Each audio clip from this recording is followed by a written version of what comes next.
Bore da pawb, good morning everybody. I'm Becky from Talk and Play. Dwi'n Becky o Siarad a Chwarae. Today I'm going to be reading you a story called Everybody Has a Body. Heddiw, dwi'n fynd i darllen llyfr o'r enw Mae gan bawb ei gorff ei hun. Pawb yn barod? Everybody ready?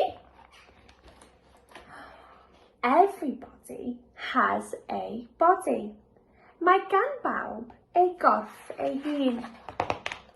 Oh, some are big and some are small. Mae rai yn fawr ac mae rai yn bach. Some are wide and some are tall. Mae rai yn llydan ac rai yn fallach. Some are weak and some are strong. Mae rai yn wan ac eraill yn gryf. Some are narrow and some are long. Mae rai yn gul, rai yn hir, a dyna ni. Oh, some are hairy and some are smooth. Mae rai yn flewog ac rai yn llyfn braf. Some are clumsy, while others groove. Mae rai yn drysgol, rai yn ddansio'n dda. Some are soft and some are rough. Mae rai yn feddal ac rai yn arw.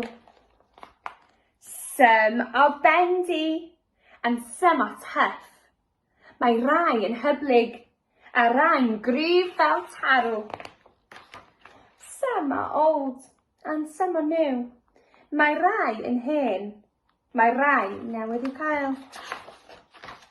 Bodies come in every hue ac mae'n cyrff pob lliw dan hael. Edrychwch, look, enfys, rainbow. We're all different in some way, and being different is okay. Mae pawb yn wahanol, ac mae hynny'n sbri. Being different is nothing new.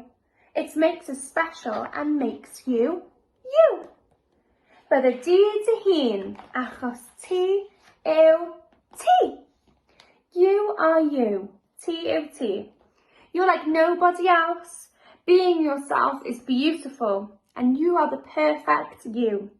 Does neb fel ti. Mae pawb yn wahanol. Dwi'n mwynhau hwn. Edrychwch. Trowch ei rownd. Look, turn it around.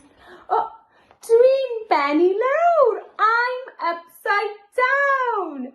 Oh, that was a fantastic book. Roedd hynna'n llyfr gwych. Gobeithio bod chi wedi mwynhau. I hope you have enjoyed. Have a lovely day. Gweld chi wedyn. See you later.